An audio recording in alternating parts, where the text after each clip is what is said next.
petits observateurs, bonsoir, bonjour, j'espère que tout le monde va bien. Abonnez-vous à POA, je sais que ça vous embête qu'on le dise, mais c'est important vraiment, la petite cloche et s'abonner, c'est important. Vous le réclamez, vous adorez nos versus, ça fait plaisir.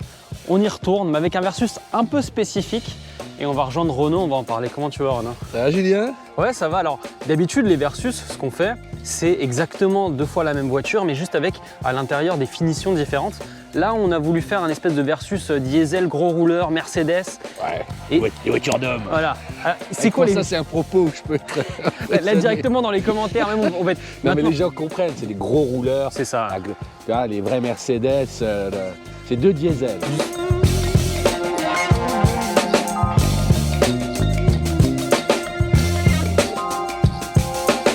Du coup, les forces en présence. Même châssis, mais pas les mêmes voitures. Ouais. Ouais, je trouvais ça intéressant parce que quand on a réfléchi, tu m'as dit, moi j'ai dit j'ai envie d'un beau break, c'est mon côté all style, et en fait c'est la classe C all terrain. C'est con comme all terrain, tu sais, moi ça me fait rire quand même. C'est leur all road, c'est leur cross country, appelle ça comme tu veux. C'est quasiment un type de voiture qui existe bientôt plus, quoi. Enfin, il n'y en a quasiment pas, c'est devient très rare. Un peu, mais avec peu de choses, ils arrivent à la dynamiser, et donc on a la 220D. Okay. Classe C, finition avant-garde. Et toi, ta force en présence? Alors moi j'ai le GLC. Alors bon, vous allez dire un SUV de plus. Moi c'était pareil, de base on s'est un peu battu, j'avais envie de prendre plus le break. Mais vous allez voir, l'un dans l'autre il est pas si mal. Donc 2022 voire 2023, même moteur 220D avec une micro-hybridation. Tu as quand même 23 chevaux grâce à le moteur et batterie 48 volts. Et donc exactement le même moteur. Maintenant, on va voir sur la façon de rouler, le CX et tout, est-ce que ça joue ou pas? Je boue parce qu'on est très sérieux, c'est le propre des... Mais chacun va défendre son beefsteak quand même. Ouais, c'est ça, c'est ça. Parce que pour que vous sachiez, je n'ai pas conduit avec celle de Renault, il n'a pas conduit avec la mienne et ça fait 2 jours que les deux on les a. Et le plus important maintenant, parce que c'est sur le titre et tout, là, avec les options, on est à 75 000 €. Alors tout de suite, on sait que c'est beaucoup d'argent. On est les premiers à le dire dans les médias auto que les voitures sont chères, mais on avait aussi envie d'essayer ce genre de voiture. Et là, 85 000 €. Alors, sachant que là, on a une offre de PCA service en loyer, qu'on vous dira tout à l'heure, qui est intéressante. Je rappelle, PCA, c'est Jean Pagési qui a des offres de courtage, il trouve le meilleur prix. Mais on va y revenir tout à l'heure. Là, en location, elle est beaucoup plus intéressante qu'en prix facial avec toutes ces options. Ouais, pour le coup. Voilà. Donc voilà, maintenant, les 2 forces en présence. Tout le jeu aussi, c'est que vous, dans les commentaires, me dites, moi, je vais plutôt prendre celle-ci, prendre celle. Laissez-moi un peu de temps parce que j'ai des arguments. On commence par l'extérieur? Ouais, mais moi, est-ce que je peux te montrer un truc qui résume tout? Ouais, vas-y. Ce que c'est que la classe du break et le balourd du SUV. Vas-y. Parce que là, on est très sérieux, moi-même, je suis épaté, je sais pas. Mais regarde ce que c'est qu'un... Regarde.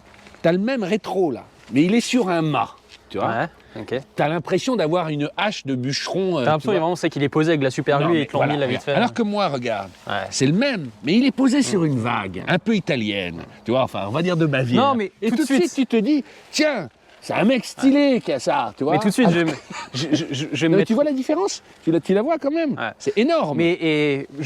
Allez, on va tout de suite partir là-dessus. Je sais qu'à moteur égal, en moyenne, je consomme 0,5 litres en plus, parce qu'en plus, moi, c'est mon dada la consommation. Et je sais qu'en termes de grammage, j'ai 10 grammes de CO2 en plus. Donc, ok, ça, je te le donne. Après, pour le reste... Non, mais c'est pas drôle, tu joues pas le truc. Non, mais après, tu vas tout de suite sur les moteurs. Moi, je te parle de style. Et tu vois, en termes de style, moi, ce que j'aime beaucoup sur la mienne, moi, déjà, de manière générale, dites-nous, les petits observateurs, ce que vous en pensez. Et tu vas pas me dire le contraire, parce que hier, tu me disais un peu la même chose. Tu as l'impression, alors, elles ont 1 an et demi de différence. Mais je trouve que la tienne, elle fait presque une génération de retard dans je sais pas, dans le traitement un peu de l'avant de la calandre. Non, mais moi, elle fait beaucoup plus récente. Tu as dit en intro, bonsoir, bonjour, il est super tôt, hein, enfin, il fait moins 2 degrés. Je trouve qu'au petit matin, là, le break noir est quand même beaucoup plus effilé que ça qui fait... Franchement, on dirait un marshmallow, je trouve. Et effectivement, la calandre, je ne sais pas pourquoi ils te mettent des... Mais parce que c'est les étoiles. C'est le Mercedes. C'est comme sur la Formule 1 de Lewis Hamilton, tu vois, tu as plein de petites étoiles comme ça tout le long. Bah si, il faut s'amuser. Tous les matins, quand tu te réveilles, il faut les compter, tu vois. Tu passes une bonne journée. Non, mais tu vois, regarde, et moi, je trouve que là, en noir, c'est drôle comme quoi il faut toujours beaucoup de temps. Mais le fait d'avoir les petits joncs chromés autour, tu vois, bon, il y a tous les artifices propres à toutes ces versions all-road. Mais globalement, le fait d'avoir tout le dessin là, avec le pack chrome et les barres de toit chromées, je trouve que ça différencie vraiment la voiture. Franchement, d'extérieur. Celle-là, tu pourrais la confondre. Je sais que c'est ce qui se vend. En plus, elle est plus intéressante en termes de loyer. On verra ça tout à l'heure. Mais je trouve qu'en termes de ligne, pour moi, il n'y a pas photo. Les gens vont voter. Mais je ne parle pas à l'usage ou en termes de... Honnêtement, c'est pas parce que je suis en mode mauvaise foi, parce que moi j'ai choisi celle-ci, mais je suis pas fan des SUV, mais je sais pas pourquoi ce SUV, je trouve que Mercedes, par rapport à ce que fait par exemple BMW, des fois même Mazda et tout, tu vois, où c'est un peu pachydermique, ils arrivent à faire une ligne qui est quand même très tracée, étendue et fluide. Viens, tu vois, quasiment tous les autres SUV, c'est genre, tu sais, on te fait des lignes acérées et tout très fortes. Là, tu vois, c'est quand même bombé, c'est assez doux. Pareil, alors, ils sont aussi très forts, je trouve qu'au niveau des jantes, alors c'est gigantesque, hein, mais c'est assez juste. Là, tu as presque l'impression un peu d'avoir une classe A, tellement tu vois, c'est lissé. J'aime beaucoup. Alors, c'est une option, et tout est en option sur cette voiture, c'est assez incroyable. Là, quand tu regardes ici. Ça, le marchepied, là. Ça, le marchepied, moi j'aime bien. C'est une option, ça? Ouais, c'est une option. Mais c'est un vrai marchepied ou c'est juste pour faire. Non, mais tu peux mettre dessus, regarde. Regarde, voilà, tu vois. Ouais, mais tu vois, tu te mets dessus, je trouve que ça fait.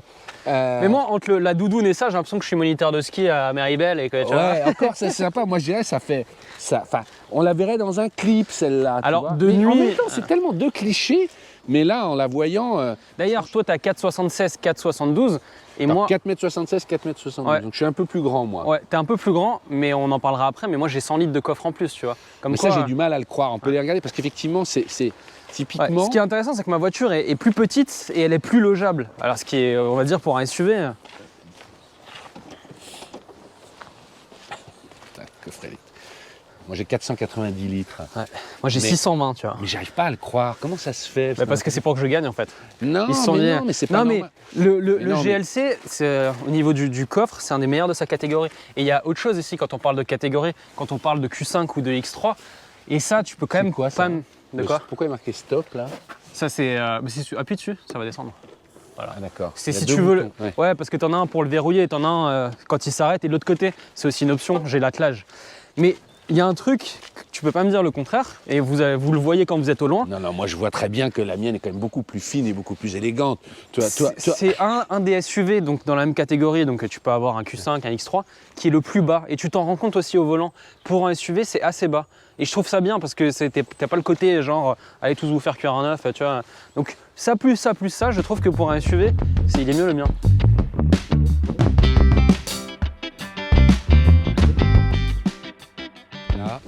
On peut dire ce qu'on veut, mais c'est la Scala de Milan, quoi, quand tu rentres dans les intérieurs Mercedes. C'est pour ça d'ailleurs que moi je voulais prendre une classe C depuis qu'ils en ont fait une mini classe S. Alors, il peut y avoir débat mais globalement, c'est quand même, tu vois, moi il y a trois trucs qui me sautent aux yeux. C'est ces aérateurs là.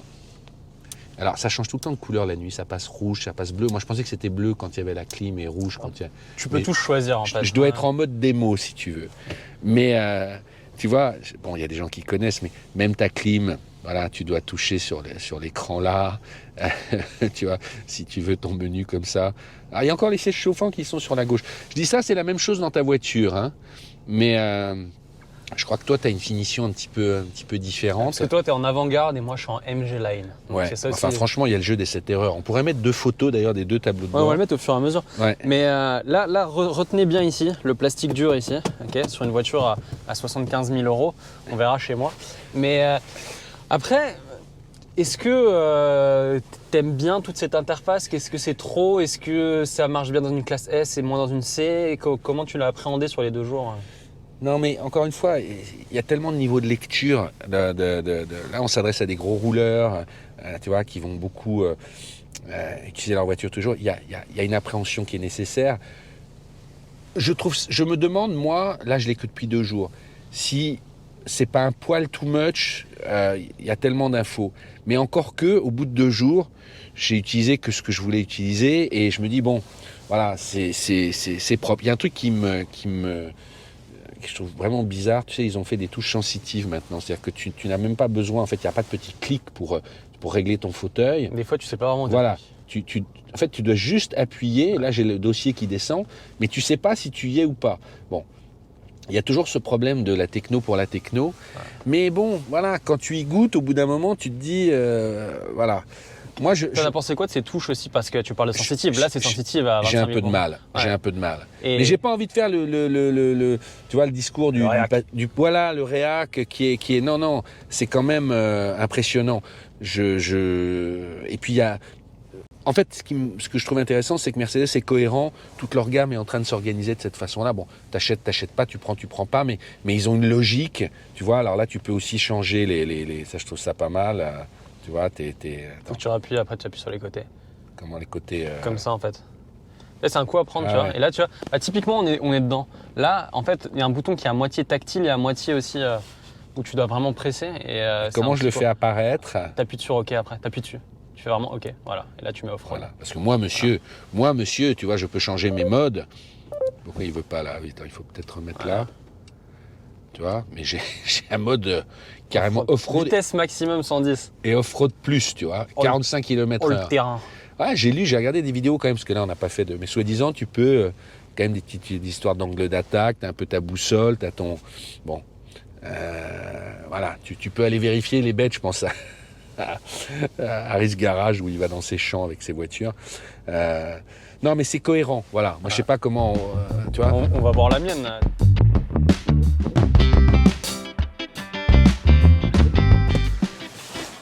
Oh, on est pas bien là.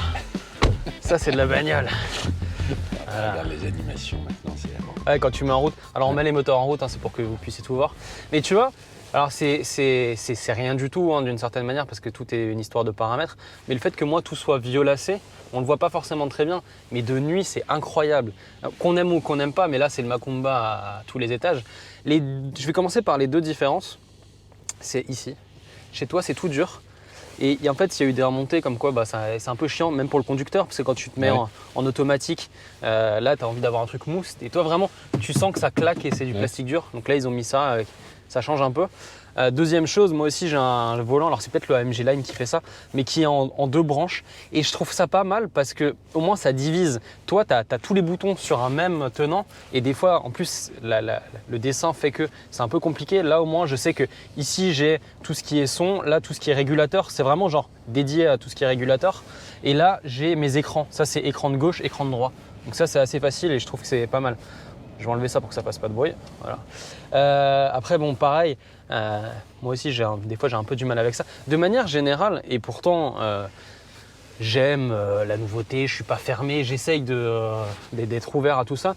Le tout tactile de cette manière, j'ai aussi du mal. Le régulateur de vitesse, quand tu fais 10 par 10, il faut appuyer dessus. Okay, mais si tu veux faire, par exemple, 53 km/h, parce que la vitesse n'est pas totalement juste, il faut commencer à faire des trucs comme ça.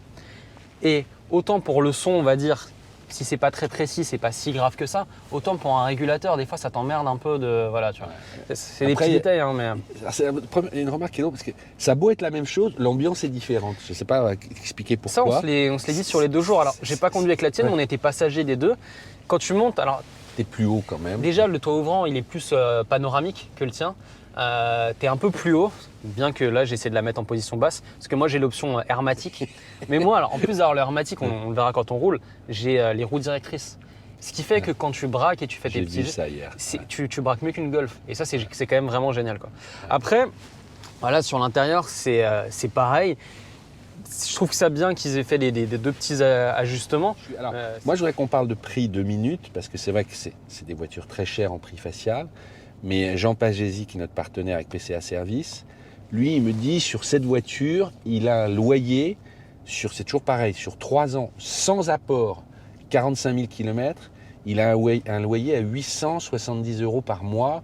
C'est pour les professionnels. Ouais. C'est qu'il y en a. De toute façon, c'est des voitures pour les gros rouleurs. Étonnamment, effectivement, il m'a donné 2 autres chiffres que j'ai trouvé intéressants. T'as un le malus. elle est très peu malusaire. Ouais, parce qu'elle fait 145 grammes, donc tu as 400 €. Et tu as une taxe annuelle aussi, hein. qui est que de 400 € entre guillemets. Clairement, c'est des voitures de société. Clairement, c'est des voitures de patrons, de gros rouleurs ou de patrons de PME. Mais alors moi, il y a un truc où je suis obligé de le reconnaître, mais je trouvais ça curieux parce que c'est quand même un diesel, donc 2024. Des critères 2 en fait déjà. Voilà. Tout ce qui est à 86, les ZFE, tu passes plus. Heureusement, dans les autres villes, ça sera plutôt 2027-2028. Mais curieusement, le break, qui a le même moteur, qui est fait moins de grammes, qui est à 136 grammes, en loyer, il ne m'a même pas donné de tarif, il me dit tu es à plus de 1000 balles. Parce que les spécialistes considèrent que la valeur de revente d'un break diesel sera moins bonne que d'un SUV. Voilà. C'est ça qui est paradoxal. Tout le monde dit ouais, on en a marre des SUV, mais c'est ce qui continue à se vendre et c'est ce qui continue à être repris. Ça ne veut pas dire que ça moins sera de grammes, éternel. il consomme moins. Le tien consomme moins? Non, le Ah break, ouais. tu vois, le Ouais. break consomme moins, il fait moins de grammes. Donc c'est Moi, vrai je suis à 5 litres 2 officiellement, je crois. Ouais. Voilà. Moi, je suis en 5 litres 5, en fait, ça dépend. Mais même, et après, on va aller rouler, mais sur autoroute, à 130, 110, moi, j'ai été à 6 litres quand celle-ci est à 5 litres 2.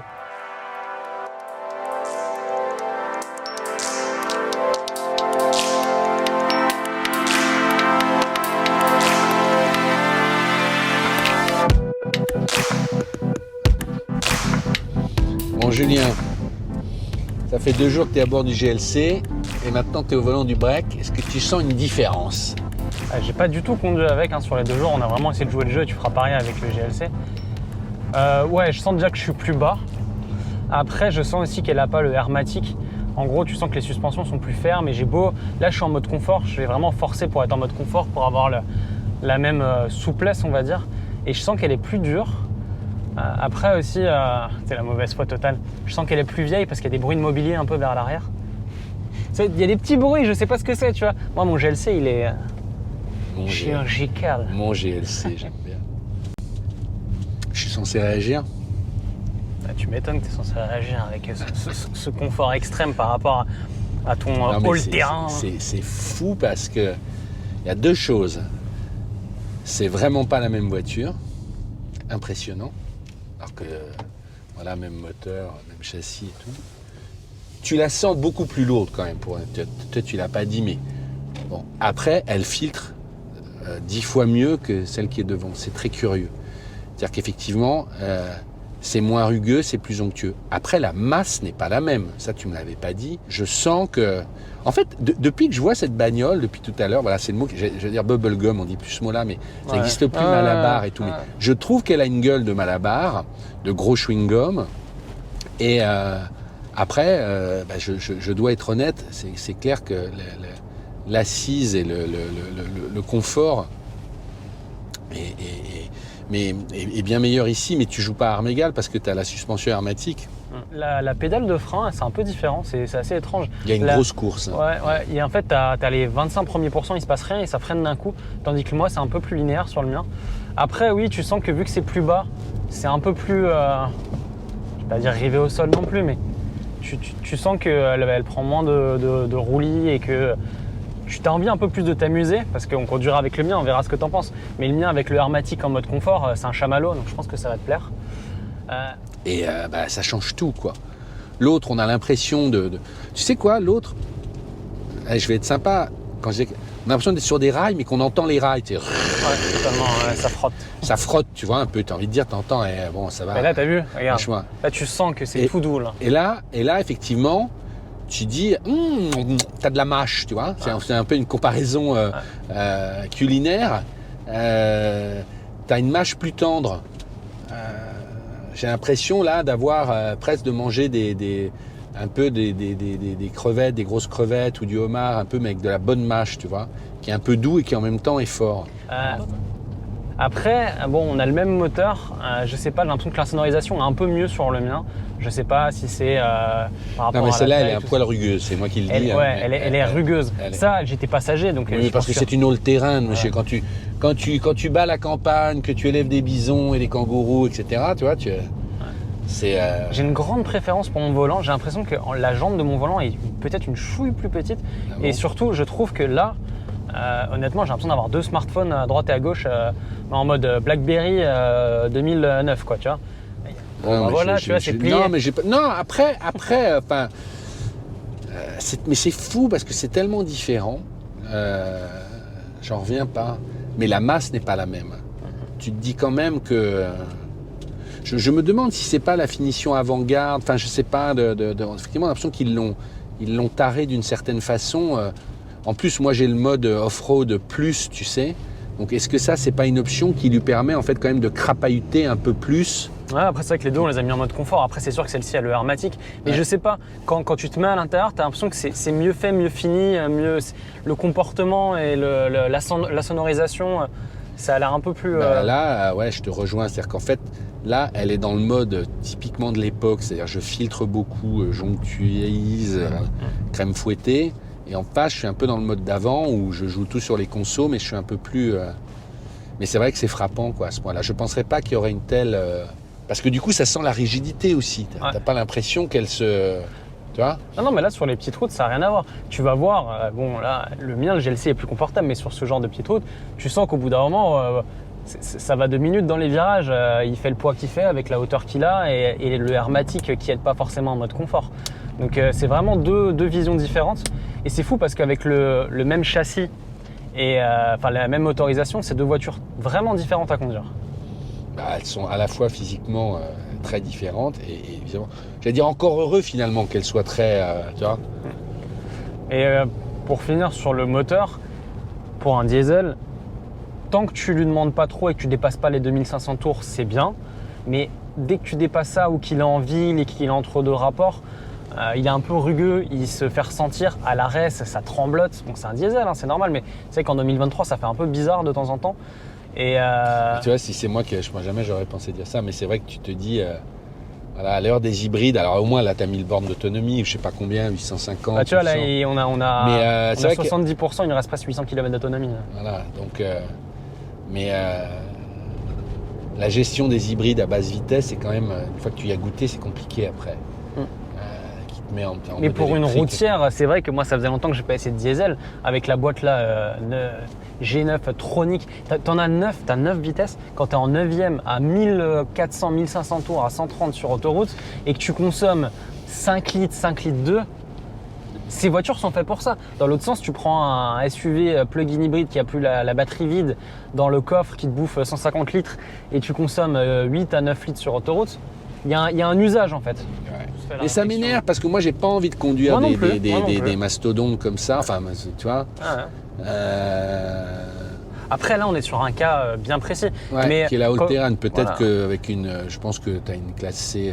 Mais pour être transparent, quand on a dit qu'on allait se faire ce versus, moi j'avais envie du break et tu m'as dit bon, j'allais prendre le break et ça m'embêtait d'avoir le GLC parce que moi les SUV pareil, j'ai pas un amour énorme. Mais on s'est tous fait la même réflexion. Il y a Gaëtan qui fait la voiture travelling. Il a dit la même chose. De base, on a tous envie de prendre le côté break, le côté shooting break et tout. Mais on a finalement, en roulant et tout, en tout cas, ce GLC fait l'unanimité. Ça pourrait être le mot de la fin, mais tu sais, les gens râlent tout le temps en disant trop de SUV, on en a marre. Moi, le premier. Mais tu te dis, finalement, c'est pas étonnant qu'ils en vendent aussi.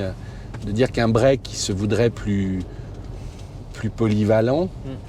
Ouais, et puis on le voit aussi avec, on va finir là-dessus, on vous posera une petite question à la fin, mais on le voit aussi avec l'offre de gens.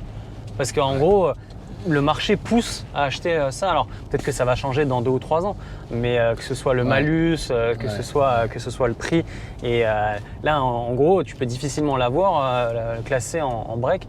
Et même si tu l'as, ça va être plus de 1000 €. Donc, ouais, alors que là, tu es à 870. J'en reviens pas. Franchement, c'est très curieux Bon, la petite question. Ça prouve bien. Ouais, vas-y. Non, mais voilà. Non, mais la petite question, vous la connaissez. Vous repartez avec lequel? Ceux qui répondent, regardez bien la vidéo jusqu'ici parce que on a tous. Celui qui regarde jusqu'ici, il a regardé jusqu'ici. On va en watching time à 80%. Parce que on s'est tous fait la même réflexion. On partirait sur l'autre, mais finalement, c'est le GLC. Moi, Dieu sait que franchement, les SUV, ça. Je crois que je pars quand même avec celui-là. Ouais. Moi aussi. Mais c'est con quand même. Non mais c'est vrai, c'est con, c'est lui qui devrait être... Mot de la fin, monsieur. Dernière question, quel prochain versus vous aimeriez avoir sur POA? Je suis curieux de voir ce que les gens vont dire. Puis abonnez-vous à POA. Donc versus, c'est 2 modèles d'une même marque. Ouais, avec des gammes différentes. Ouais. On va rester sur le format initial pour la prochaine fois, mais je trouve ça cool. Okay. Voilà, monsieur Robodi. Voilà. Abonnez-vous à POA.